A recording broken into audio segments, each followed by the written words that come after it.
হঠাৎ করেই কি শুনলাম আর কি হলো।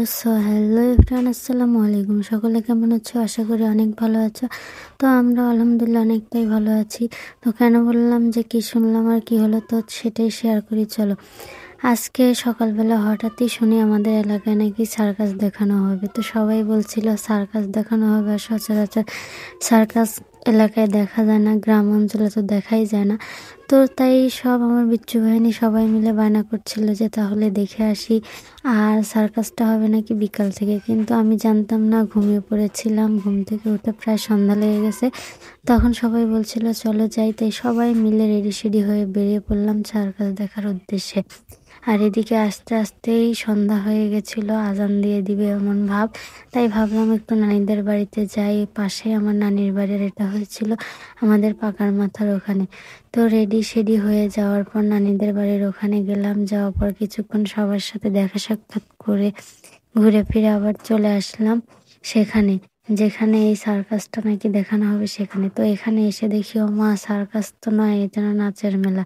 আগে জানলে একদমই আসতাম না, আর এগুলো আমার একদমই ভালো লাগে না। কেমন জানি, ছোট বাচ্চারা হলে আলাদা কথা, আর এখানে বড় একটা মেয়ে নাচানাচি করছিল। কিন্তু আমাদের বিচ্ছু বাহিনী সবাই মিলে প্রচুর এনজয় করছিল, সবাই মিলে খুব মজা নিচ্ছিল।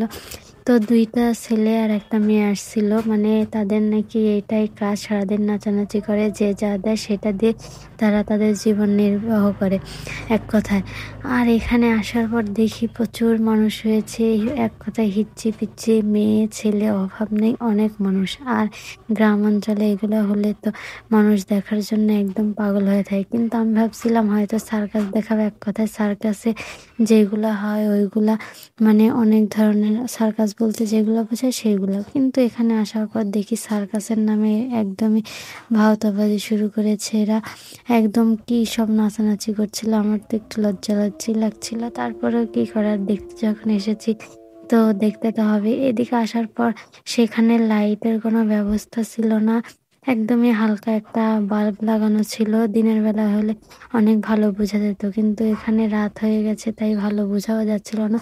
তো সেখানে একটা ছেলে একটা মেয়ে নাচানাচি করছিল, আর এখানে একটা পিচ্চি এসে তাদের সাথে যুক্ত হয়। তো দেখতে দেখতে অনেকটাই রাত হয়ে যাচ্ছিল। তারপর আমি বলছিলাম যে চলো সবাই মিলে বাড়িতে যাই। আর এখানে অনেকে ছিল, আমার বড় আম্মুরা, দাদিরা, চাচিরা সবাই ছিল। তো সবাই বলছিল আর একটু দেখি, তারপরে সবাই মিলে বাড়িতে গেলেই হবে। তারপর অনেকক্ষণ ধরে দাঁড়িয়ে দাঁড়িয়ে দেখছিলাম আর ভিডিও করছিলাম যে আসলে কি আর করবো, আমার একদমই বোরিং লাগছিল। তারপরে যেহেতু এসেছি তাই দেখতে তো হবেই। আর এখানে একদম অন্ধকার ছিল, তাই মানুষজন সবাই মোবাইলে ফ্ল্যাশ জ্বালিয়ে রেখেছিল। আর এখানে মানে নাচানাচি করতে করতে সবাই মিলে এখানে তারা যারা নাচছিল তারা টাকা তোলার শুরু করে দিয়েছে। এক কথা তাদের উদ্দেশ্য ছিল টাকা ইনকাম করা, আর সেখানে টাকা নিচ্ছিল আর চাউল নিচ্ছিল। তো আমাদের বিচ্ছু বাহিনীর সবাই চাউল নিয়ে গেছিল, তারা চাউল দিল। আর তারপরে এই তো অনেকটা রাত হওয়ার পর তাদের আসরটা ভেঙে গেল, আর আমরা বাড়ির দিকে রওনা দিয়ে দিলাম।